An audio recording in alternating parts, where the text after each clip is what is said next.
Welcome to 5 News Online. I'm Ruben Diaz. Now, the search continues today for a man they believe may have drowned in Beaver Lake. Crews are on the scene as we speak, searching near the Prairie Creek marina. The victim has not been identified yet, but the Benton County Sheriff's Office does tell us that he was out on a boat Saturday night when he fell into the lake. Right now, officials are out searching for his body based on where he was last seen. Now, this all comes about a week after the Benton County Sheriff's Office was actually out at that same marina trying to teach boat safety. So it's very important. With the number of boats that we have on Beaver Lake, it gets quite congested. So, all of the boat operators need to be careful when they're approaching each other, staying a safe distance apart from each other, and just practice safe boating rules. We try to teach classes on that and try to avoid accidents that happen like this, unfortunately. Crews did resume the search around 8 o'clock this morning. They will continue.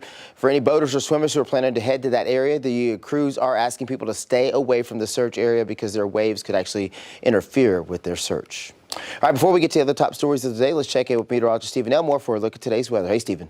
Hey, Ruben. Yeah, it's another warm one today, but actually it's been cooler the past couple of days because of the rain that we saw just a few days ago. So today we're only going to see those heat index values around 95 for the River Valley and around 90 for northwest Arkansas. But as we go throughout the rest of the week this week, close to the weekend, that's when we're going to start to see temperatures really start to warm up. Taking a look at Tuesday, we're going to see those 100-degree heat index values return for the River Valley and around northwest Arkansas. We'll see 95 to 100. It'll continue to climb as we get closer to the weekend. So tracking our humidity over the next several days. Again, it's going to be muggy for the most part. Again, today and tomorrow are going to be the greatest days for those lower humidity values. As we get close to the weekend, that's when those humidity values start to skyrocket. Not only our humidity is going to rise, but those heat index values are going to start to become dangerous as we get closer to the weekend. We'll continue to update you on just how warm it's going to be by the time we get closer throughout the rest of the week.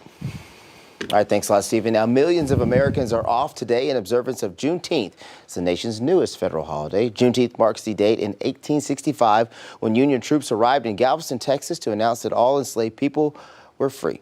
That happened more than 2 years after President Abraham Lincoln actually issued the Emancipation Proclamation. Fewer than half of the states actually recognize the holiday for their government workers, though. Lawmakers in Mississippi, South Carolina, Tennessee, and other states failed to pass the needed legislation to give their public employees a paid day off. Supporters of Juneteenth worked more than 25 years to persuade the government to make it a federal holiday.